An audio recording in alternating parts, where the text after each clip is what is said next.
experiencing kind of the first actual like combat landing of an airplane where you're coming in and then you just drop and then you climb a little bit more and then you drop. And I was like, what is going on?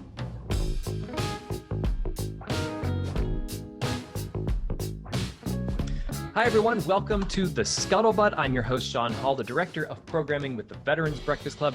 We are a small nonprofit based in Pittsburgh, PA. Our mission is to create communities of listening around veterans to connect, educate, heal, and inspire. Our program, the Scuttlebutt, was created to highlight the educational element of our mission by discussing recent military headlines and topics to help bridge the civilian-military divide. And joining me today are Marine Corps veteran James Martin. James, how are you? I'm fine, and you? Good. It's so good to see you again. And also joining us for the first time is former defense intelligence analyst Karen Sudkamp. And we talked a little bit before starting the recording about the term veteran. And last episode, I actually discussed with Ryan All, who was our guest, the term veteran. He's still in the reserves, but is listed as a veteran. So I found that to be a bit confusing. But you and I were chatting, like, even though you're a civilian veteran, you also carry the term veteran. I figured you could explain some of that to me. Well, I was going to say, normally when people talk about veteran, it's in reference to, military who have deployed to war. Although in the past 20 years, it's, in my experience, it's become a little bit more of a catch-all for anyone who served in the military, but does not go towards civilians who, U.S. government civilians who have also deployed to those war zones. And so for me, and I also come from a military family, kind of using the term veteran for me is a very broad kind of term, knowing the history and all of that. However, particularly once I've moved to Pittsburgh, a lot of the veterans and the veteran community here has been very supportive of being like, look, you were with us there. In our mind, you are a veteran, so kind of just get over yourself. Use the term, you're cool with us. We know you're not just being like, oh, I'm a veteran and trying to claim kind of the same, benefits and whatnot. It's just more of saying, hey, if you understand what a military veteran is, you also have civilians who do a lot of the same work as the military does. That's great. Thank you. We also ask that our audience, if you'd be so kind, we ask you to help us spread the Scuttlebutt by liking, sharing, subscribing, ringing the bell on YouTube. We release this every Monday, not only on our website at veteransbreakfastclub.org, but you can also find the video version on YouTube. If you want to connect with us, please send us an email at sean@veteransbreakfastclub.com.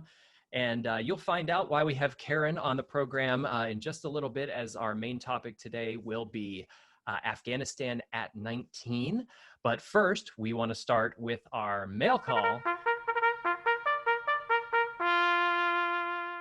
First up, we had some engagement by a company titled Vets Brewed. They are a brewing company run by veterans in the Pacific Northwest. They said, and I quote, about our conversation about Rippets, never enough Rippets. # purple Rippets rule. James. He's not wrong. He's not wrong. They're not wrong. Yeah. The purple Rippets are the best. They are amongst one of the greatest. And there really wasn't enough Rippets. This is part of that conversation. Yep. See, look, see how she's shaking her head? See, yeah, look, it matters. Well, what I did is I asked them in that comment section, and hopefully they watch this episode, is I would like to put a Rippet up against their coffee, as their mission is to provide you with an enjoyable cup of coffee. Well, I would like to try a Rippet for one. You guys have talked me into it, but I also want to try Vets Brewed coffee. So I want to give a little bit of comparison, but they said they'd be happy to go up against a Rippet at any time. So ooh, that's a challenge. That's I know. Hard. Very excited for that.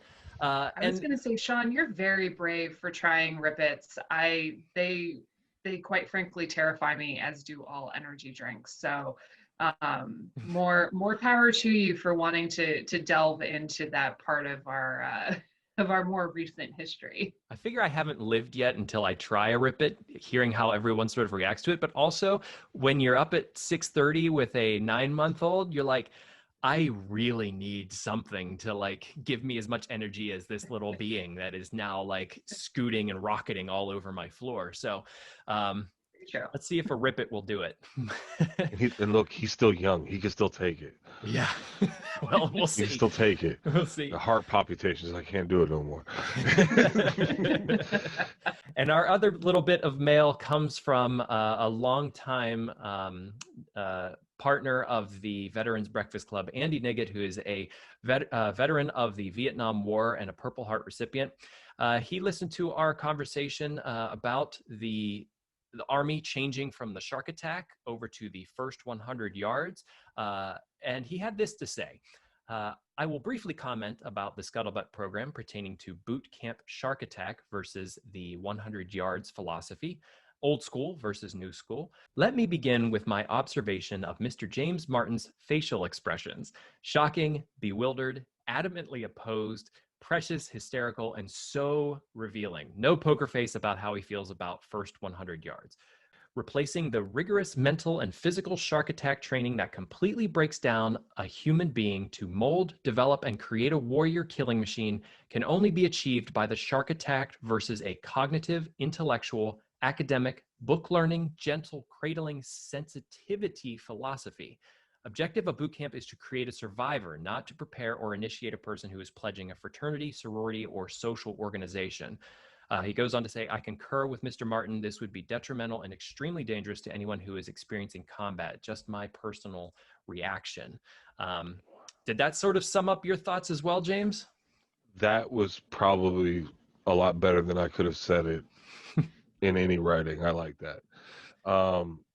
Only because there's a lot of things started to make sense after I got out and I went to school and taking classes in organizational leadership, and you start to realize that there are methods behind the madness. Does that make sense? Mm-hmm. Like there's an actual science behind the method of the madness now. Mm-hmm. And all of that is to help build, one is to break you from being an individual, but to build you up to be able to take the noise, the stresses and things like that. And I kind of want to ask Miss Karen if because she worked with enough veterans that had to go through that level, so when things got hectic, her veterans sitting off to her left and right are like sitting there like with a cup of coffee going, oh, it's time for us to go to work now? You wanted us to punch our card? And so, okay, and they go right to it and then come right back out of it. And that right there is that first 100 yards, you lose that because that shark attack, when things hit and they get sporadic in combat in country, we're just sitting there playing cards and all of a sudden, boom, the whole world just blew up around us. Yeah, exactly. And that's one of the things as a civilian, even though I worked for DoD, for the Defense Intelligence Agency, I didn't have to go through boot camp. None, if you were a civilian straight off the streets, you didn't have that experience. And so, as you were talking, I was actually remembering when in 2005, when I was going on my first deployment actually to Iraq, and I experienced for the first time, and it's going to sound, a little, it's not the equivalent of being in combat, but experiencing kind of the first actual like combat landing of an airplane where you're coming in and then you just drop and then you fly a little bit more and then you drop. And I was like, what is going on? Like, you adjust to that, but in a very kind of, in that way, it's like, oh, wait, that was like the introduction to being like, I'm going into this whole different world. Mm-hmm. And even if you can intellectually from books or movies be like, oh yeah, I understand, I got this. Once you're in that environment, then there's that. Over the years, I have talked with friends of mine who were prior military and then then went to DIA or other government agencies. And I've often kind of thought how it might be useful to have some sort, if you are looking to deploy civilians in the same way in support of the military, you might need to have some sort of additional training more than, oh, we're just going to teach you how, to shoot your weapon. Right. Just to handle kind of all of the completely different environment in which you're entering. The smells that we call that the Afghan boogie. We come we come in hot, and then all of a sudden you feel that plane bank. We talked about it in one of the lives, where all of a sudden we go whoop sideways down real fast, chairs fly, and you're like, oh, and I'm sitting there in the corner going, oh, we're about to land hard. And you're just used to it. Yeah. But if you're not expecting it, it's jarring. It's incredibly jarring. Well, thank you. And looking at our next segment, word phrase of the week, we've got a couple fun ones over the past couple episodes. I was sort of doing some research and came across the word crumb catcher and wasn't immediately understanding what they were trying to mean. But James, I figured you could explain to me what a crumb catcher is. It's your mouth. It's your mouth. I need you to shut your crumb crusher now. So it's a crumb crusher. The crumb crusher, you could call it whatever you want. Yeah. Anything that has to involve your mouth moving, and I need you to close it. That. So does that only relate to food though? Like if I'm like, oh, I'm gonna put a Rip-It in my crumb catcher, like that's it's more of a term that you would use. So you have kids. Wait till your kids start talking back. And you don't want to say anything too negative, far to the left or the right, for you shut your crumb crusher right now. Shut it. Stop it. I see crumbs. Stop it. Yep. Quiet. I feel like, Sean, this is going to be like this whole podcast is just a great effort of learning new and different parenting methods for you. I'm learning at the altar of James Martin. He has given me many different tidbits of information on how to deal with my little one as she starts to step into the I'm not going to do that years. So our headlines, looking at the military headlines coming out of the last week. First up is the Marine Corps issued a call this week to get its former pilots to re-enlist. The service is offering selectees immediately eligible for bonuses up to $100,000. Captains or majors who flew or commanded 6 Marine aircraft are eligible to return to active service, according to the service-wide message announcing the new policy. Because I love military aircraft, I'm just going to go ahead and list them, and maybe we can put up some pictures. The AV-8B Harrier, the F-35B Joint Strike Fighter, FA-18, my personal favorite, the Hornet, MV-22 Osprey, the KC-130 Hercules, and the CH-53K King Stallion. A question just popped in my head. Who gets to sit around and make up the names for these fighter jets? Because that seems like a fun job. I want that job. Yeah. Also, on Wednesday last week, Vladimir Putin hailed the successful test launch of a new Zircon hypersonic cruise missile tested on Tuesday. It was launched from the Admiral Groshkov, if I'm pronouncing that correctly, frigate located in the White Sea in the north of Russia and hit a target in the Barents Sea. In 2019, Putin said that the Zircon would be capable of flying at 9 times the speed of sound and have a range of 1,000 kilometers, which is 620 miles. That's a bit dangerous and scary. Also, our new branch of service, the Space Force, welcomed its first Vice Chief of Space Operations. That's General David D.T. Thompson. He is actually just moving over from the Air Force Space Command, which is now defunct. But he has also got promoted to a 4-star general, so congratulations to him. And finally, a headline that I came across that I thought was fun and thought we could have some fun talking about are pranks that can only be done in the military. A couple that are listed are reacting to outgoing fire in front of the new guy, putting classification stickers on someone's device, or making up imminent inspections and then hiding your servicemen and women's stuff, which just sounds mean, but I figured that either James or Karen probably had to deal with some pranks in their service. So I figured I'd ask to see if there was any that might have stuck out in your mind. Karen, you want to go first? I was gonna say, oh, I was hoping that you were gonna go first because I'm just like, as Look, I I had was to. thinking about it, like I know that they're there, but it's more like nothing is kind of immediately coming to mind other than kind of Did you with ever have me and a lot of my colleagues, it was much more on joking and ribbing as opposed to like pulling out actual Full pranks. The DoD does it a bit Oh. different. Yeah, no, Yeah. we go across all spectrums. They could be, extremely, just gratuitous, just it's way too much. ID 10 Tango forms. What are these? ID 10 Tango. Write it out, somebody. If anybody can write it out, ID 10 We're Tango gonna have forms. Ellie type this across the Yes, screen as long as it's not like. it's an idiot form. Hey, do you have your ID 10 Tango form? No? Go to supply and go get one. And we would literally send somebody across the base to somebody we knew. We're like, hey, man, we're sending somebody with ID 10 Tango. Like, this again? He's new, man. Hey, don't worry. Just have him spend all day driving around to different locations, supply, admin, the comm shop, and they had to find this thing and have somebody write down on this piece of paper that they sent them to the next person for their ID 10 Tango form. I'm so gullible. I definitely would have fell for that.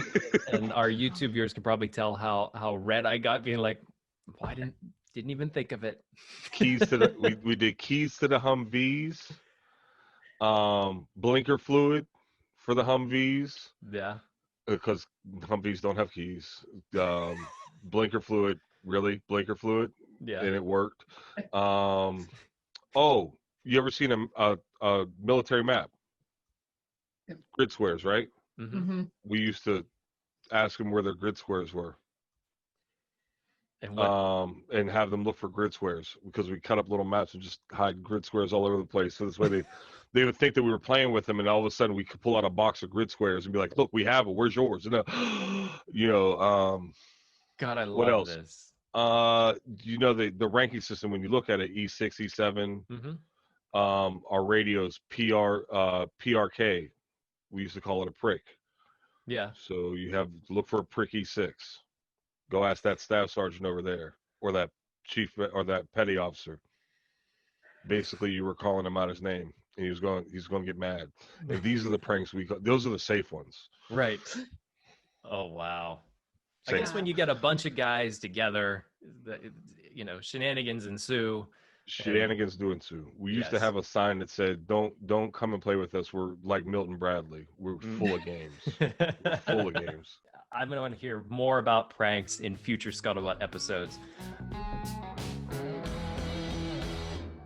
I do want to jump right into our main story, the Afghanistan at 19, what they were calling the Forever War, and that this started after September 11th, 2001.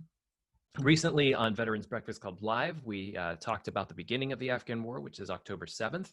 And now that we're still at the beginning of October, we figured we'd talk about it here on the Scuttlebutt. It's interesting because I've done some research over the past couple of days and I've learned more about the Afghan War than I think I ever knew.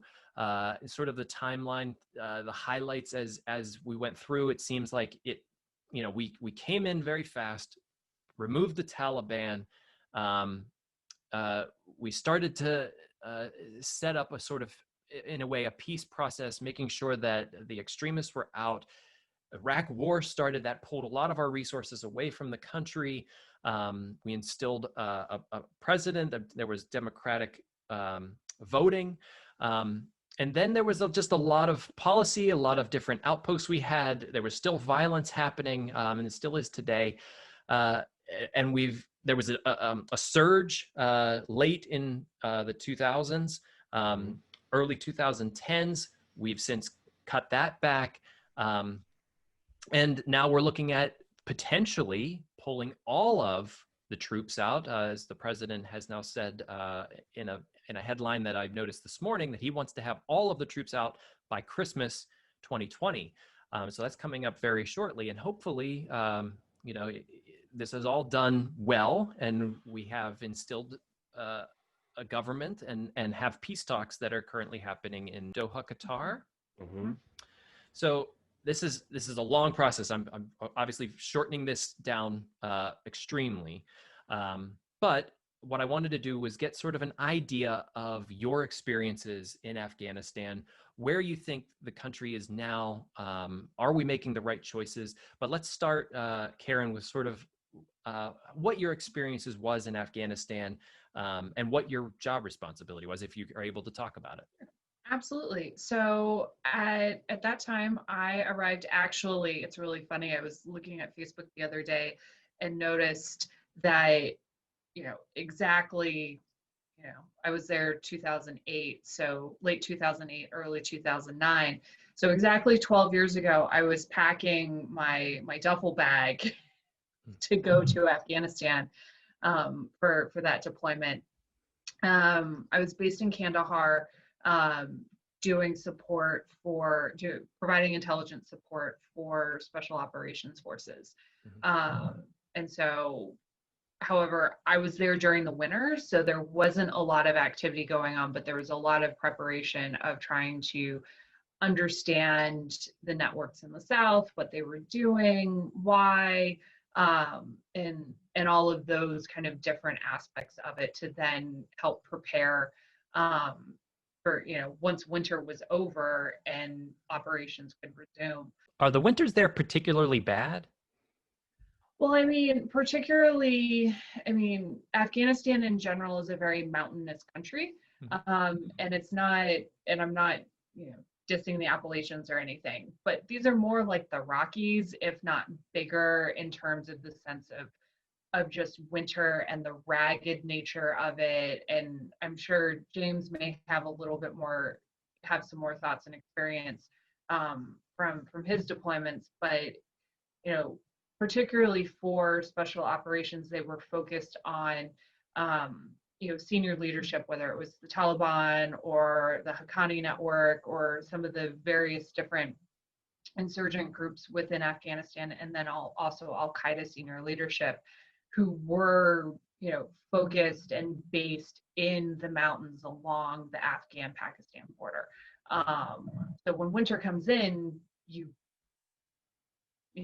equipment isn't working, it's hard, it's just really hard to operate in that environment. So and at the same time, who really wants to be cold if you don't have to? That's my own personal choice, but not everyone agrees with me. I see James agreeing.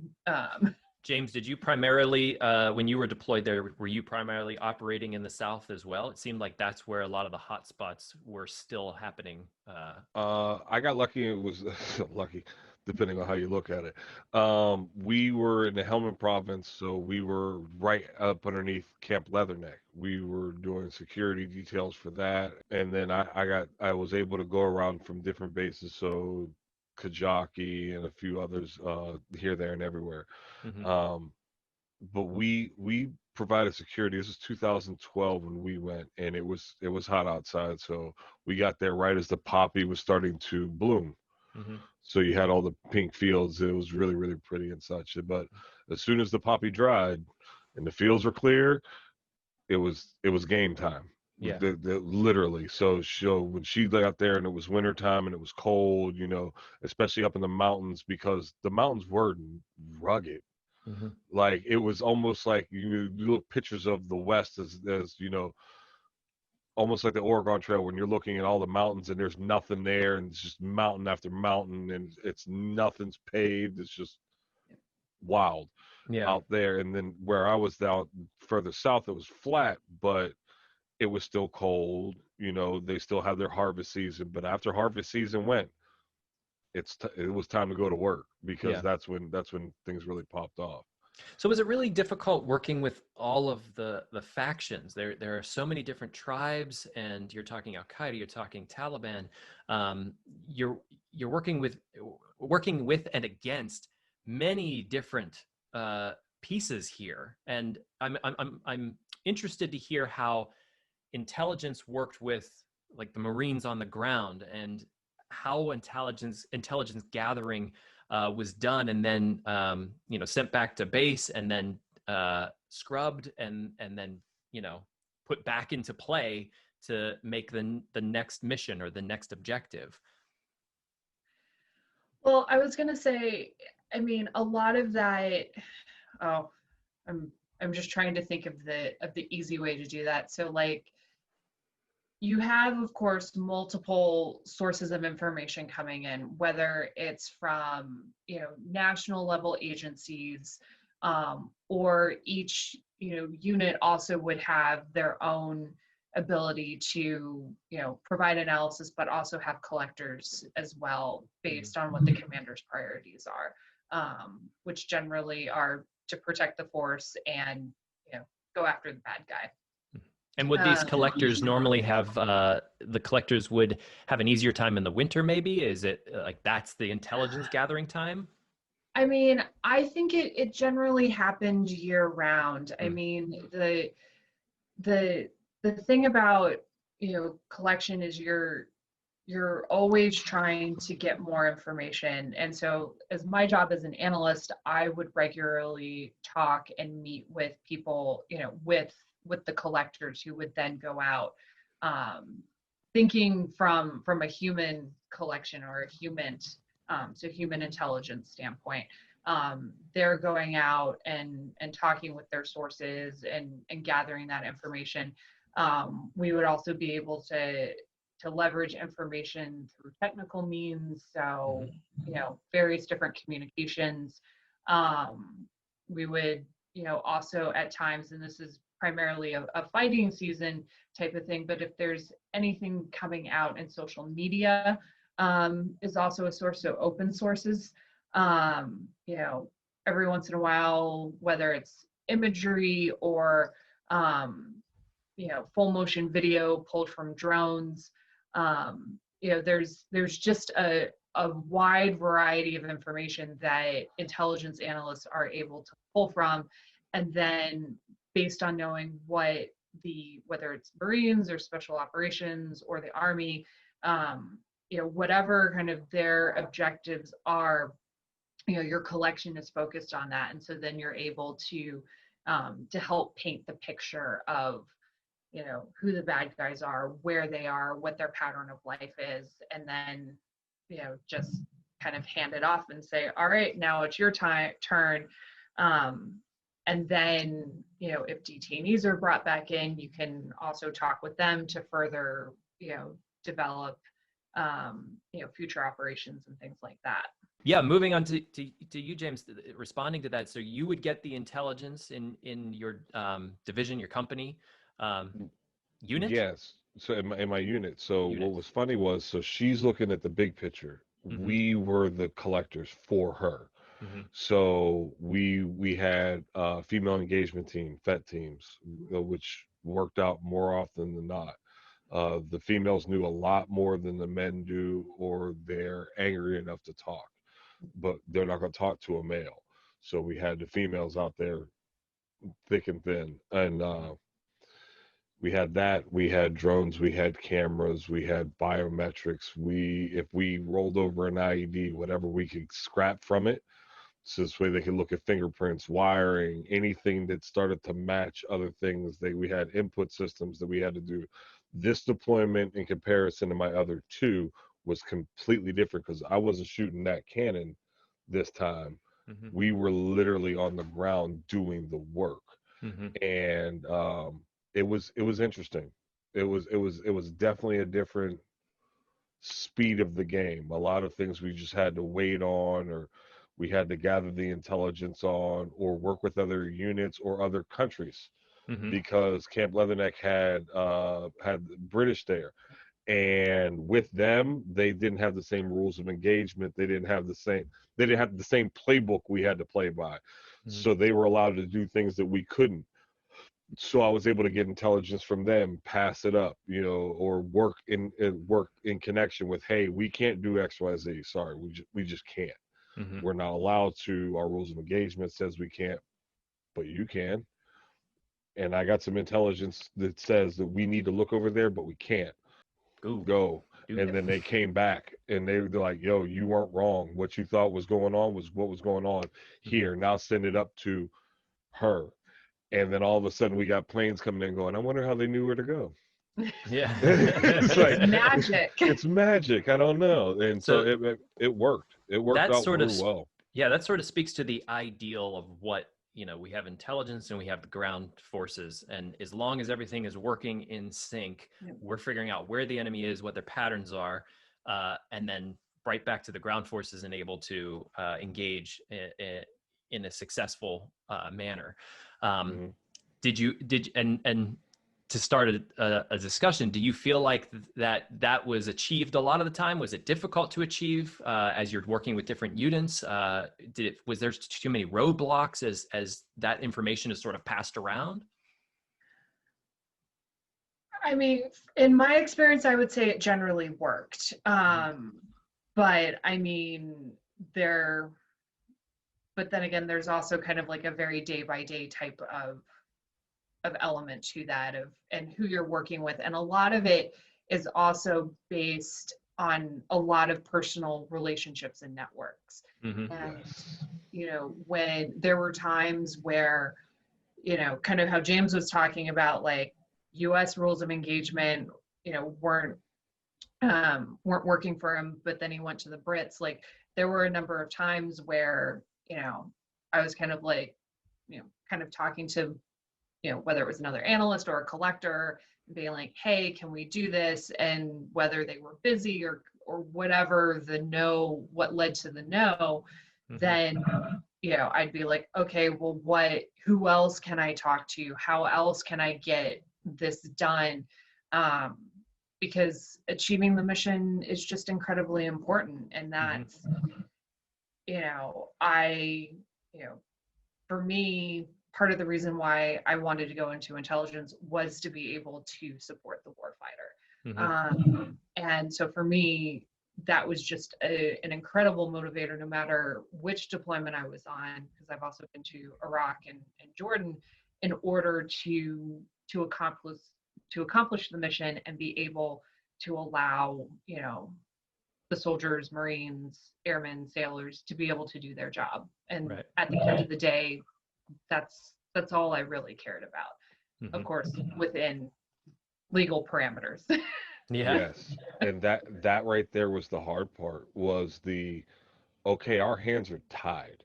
Like there is nothing like to have actionable intelligence. I've got people on camera. I got drones. We've driven by the spot. We can't touch it. Oh, you can do the things we can't. Hey, I don't care if you take the credit for it. Just remember us later on down the road. Here, take it, run it. We were getting places that were just, we knew they were spying on us. Like we knew it. We had cameras, thermal imaging, the whole 9 yards. We saw them, and we can't make the move. And then the Brits would come down. I'm like, hey, weren't you just over there? Because I saw y'all on camera 2 days ago over there. They're like, yeah. They were like, did you find what you were looking for? They were like, no. I was like, man, you should come around here about 3 o'clock in the morning. And that's when. And then all of a sudden, I got trucks pulling up in front of my fob at like 11 o'clock at night, and CO's looking at me. I'm like, just wait. And then they would make the move and go, you gave us what we were looking for. Right. And then they would remember us. And that relationship, man, that paid off great. It's interesting. It's a Every lot about time. building those relationships. I want to go back to, you said, the snow would melt and then it would be game time. And I think we talked in our Veterans Breakfast Club Live a bit about how there was a big difference between the fighters in Iraq and the fighters in Afghanistan. And though these two wars that are very prevalent in all of our memories right now, a lot of us in the civilian world didn't really understand the difference between fighting in both of those countries and what it was like to fight in both those countries. And I thought I'd ask you, James, if you wanted to speak a bit about, because you were in both places, what that difference was. Iraq had a champion in their leader. When the leader fell, when we came in and did what we needed to do, they fell. And then it just became guerrilla warfare. Afghanistan is a proud people, a Mhm. proud set of hundreds of tribes, depending on how you want to look at it, of a nation that I don't even think historically can ever say they've ever been dominated. They've been beat on. They didn't lose. They will, it's like a game of survivor. They will outwit, outlast, and outsmart you and still be there when you leave. Mhm. And they know it. They're not they're not bad at what they do. Years of fighting, centuries of it. So these are not the ones that are just going to shoot pop shots from a building and run. Mhm. When they're shooting from their building, they're ready. They've been ready. You just didn't know it yet. Mhm. Um, we might have been ambushed in Iraq. I can't tell you how many times. You knew where this person was shooting from. Good luck getting them. Even the IEDs were different. They were homegrown. They weren't like just somebody just bought them or ripped off a bunch of shells they just found at some location. They'd be daisy chained in ways that wouldn't make any sense. At first, it wouldn't make any sense. You drive one vehicle, the other one behind them, and the bombs are all forward of the first vehicle, but the pressure plate's on a timer, and the third vehicle set it off. Hmm. Just outlandish. Like you're like, but the pressure plate's back here. How did the ID or the pressure plates way in front so the lead vehicle hits it, but the daisy chain set of IEDs were 3, 4, 500 yards back, Hmm. so well within the third vehicle of the lead vehicle. It was just they knew what they were doing. Mhm. They knew what they were doing at all times. They understood our rules of engagement, what we couldn't do. There was this thing called hostile act, hostile intent. If you see somebody with a weapon that's hostile intent, he starts shooting, that's a hostile act. If he shoots at you, you can shoot back. But if he drops the weapon, he is now innocent. Done. And they would do that at the max efficient range of your rifle. So even if you had a clean shot, it wasn't a clean shot because now he's 6, 7, 8, 900 yards away. You Mhm. weren't going to have a clean shot. You'd had to run up to engage to get him inside of range for that good shot. Yeah. But now he has no weapon. Or they run into a mosque or run into a hospital. They weren't stupid. They knew how to play the game. And Mhm. it wasn't just us they were playing it against. So I want to make sure that part's clear too. They were tribal. Outside of Kabul, they didn't care what the Afghanistan rule was. They didn't care if they had a democracy or the laws. They wanted to grow their poppy. That's exactly what they were going to do. Mhm. And you weren't going to stop it. So we hit IEDs on my deployment in the middle of the farms that weren't for us. They were for the tractors that they sent to plow over the poppies, like we said in the live. Mhm. They just said, we just want to be left alone in our space and just leave us in our peace. And that's that difference. Mhm. You bring up a couple really good points there that leads us sort of to where they're at right now with peace talks. Um, you know, can the tribes all get along? I guess is the idea. Russia left and it devolved into a civil war. Right now, Taliban is at the table along with the Afghan government. United States is about to leave. Uh, Karen, I would assume that you've sort of seen what's going on with the peace talks and maybe have an Yeah. idea of where they're at and what you think of what the process is right now. Yeah, I mean, I've been looking at the headlines and I think my own personal opinion is if there is going to be some sort of negotiated settlement and a peace treaty, the Taliban have to be there. Um, but because that's the only way that it's potentially going to work. Mm-hmm. But at the same time, I'm also not naive enough to believe like, oh, there's a peace treaty, everything's going to be fine. Like we saw what happened after the Soviets withdrew. But I think it's also important to kind of realize that yes, while the Taliban are a generally organized group, they've also had a history of breakaways and splinters. And so while while the Taliban leadership might be like, okay, we'll come to the table, we'll have peace negotiations, we'll join the government because that could potentially lead to, them taking over the government again, and all of those different pieces. There are other more radical elements who are like, no, we still want to fight, whether it's against the Americans or against whatever the Afghan government is. And so the ability to control that, and to influence that is going to be an incredibly long process.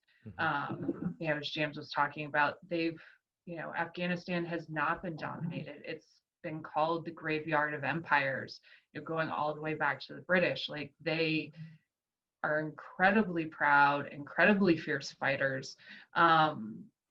And I think it's important, for me, kind of, realizing through all of my work and all of my experiences, we both in Iraq and Afghanistan kind of came in and were like, okay, you're going to have democracy now, and here are all these structures, and here's your constitution, and it's all based on what we've done in the West, and that doesn't respect their history and traditions and how they wish to potentially govern themselves and how their country operates. And so we have this idea of a great, strong central government, but maybe that's not how Afghanistan best operates. Maybe there needs to be some sort of central government in Kabul, but then recognize that, whether it's district or province or tribes or whatever it is, that's fine. It may not look like us, but it may not look like our systems, but I think that's okay. But I don't know if that kind of idea has really sunk in and has gained acceptance really anywhere across the board. That one's sticky too, because you mentioned, from a central port and you doing the intelligence, that there's some districts out there, there's some villages that just want to be left alone. And no matter what they were doing, so poppy's illegal in Afghanistan. This area grew poppy, but the whole entire village was able to eat. And we start to figure out that by the size of the poppy, it took the whole entire village to crop it, to harvest it, to do whatever they were going to do with it, illegal or not. But when it came down to the money of it, the economics, it was enough money in one village to feed the entire village for a year. We're talking clothes, food, weapons, electricity, gas, whatever they needed for the year. That one harvest would do.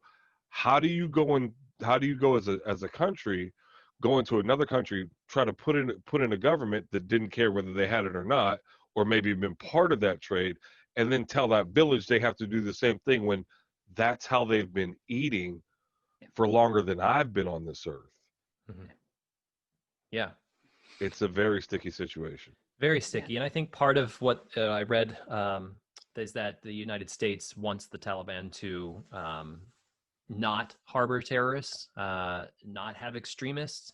As long as they're willing to do that, I think there's this level of like, okay, we can trust you, and then we're going to support these peace talks.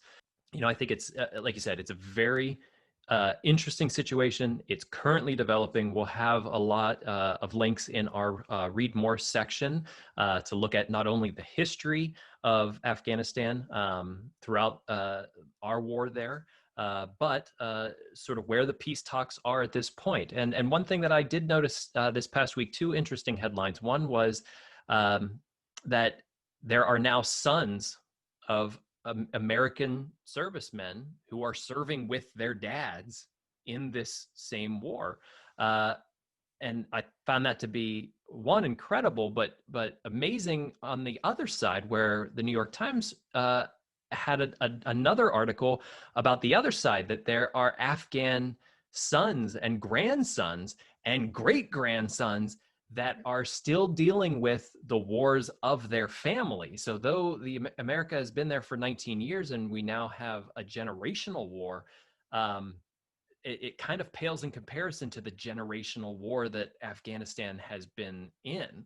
And that was kind of mind-blowing to me. This is obviously something that I think we can come back to on the Scuttlebutt. There's so much history here. And I'd love to come back and talk to you both more about your thoughts on how these peace talks are developing, and more about both of your service. I found it very interesting, sort of diving into the intelligence gathering and how that works in tandem with our ground forces. Let's move on to our final segment this week, which is always the Scuttlebutt and always my favorite round. But I thought this week we would start with Karen. If Karen, you have a bit of Scuttlebutt for us. I was gonna say this was also one of the things that I was thinking about and was kind of like, oh wait, I feel like I'm gonna let you all down. And I think I'm just gonna stick with that. Whereas as cool as intelligence is, we're not that cool. Shocking. Any picture that you see on television of a watch floor or any analyst being able to redirect a satellite, nope, that's not quite how it works. You do have pretty cool toys though. We do, but the military also has some pretty cool toys too. So yeah, but invite me back and I'll work a little bit better on having a better example. And I want a full description of why analysts are not cool. But I also know that your dissertation was on military food. Am I correct? Related, yeah. Okay. I talked a lot about food on deployment and how it fills a host of different, representational voids, and not only that you can eat it, but how care packages are are important, and the role that they play, and the meaning and connectivity, and a whole host of different things. So I'm more than happy to come back and chat about that. I would love to hear that stuff as well. Yeah. James, Scuttlebutt. My scuttlebutt comes from a news article that I thought was really interesting, which I'm amazed that you didn't find, because the United States Army is trying to put AR goggles on military dogs to guide them better. I'm usually the dog guy. This is. I know. I saw your article. It's like, how did he miss this? Dogs are amazingly the cutest. There's a device developed by Command Sight. It's a project off the Army Research Laboratory. And according to their website, the goggles help show the dog visual cues to follow, and also it has a camera for the handlers to be able to see what the companions see. They put them on bomb dogs. The dog sees where the bomb is. The handler has the glasses on and gives him visual cues to tell the dog where to go to say. It's amazing. Wow, That's really cool. There's even a cool little picture of a Rottweiler with the whole vest on with the goggles on. We're gonna need a whole segment about military toys. This is what it's coming to. Right. But what's even more interesting is, like, last week I saw an article about this rat called Magawa, who detects landmines in Cambodia. Mm-hmm. They put him on a little leash. Yeah. And he runs across a line and he sniffs out unexploded chemicals. And this little rat has won a gold medal award for finding more unexploded ordnance than any other rat in his unit. Look it up. It's incredible. But my scuttlebutt comes from, I believe it is military.com. I'm not only the dog guy, but I'm also, as I said earlier in the program, the fighter jet guy.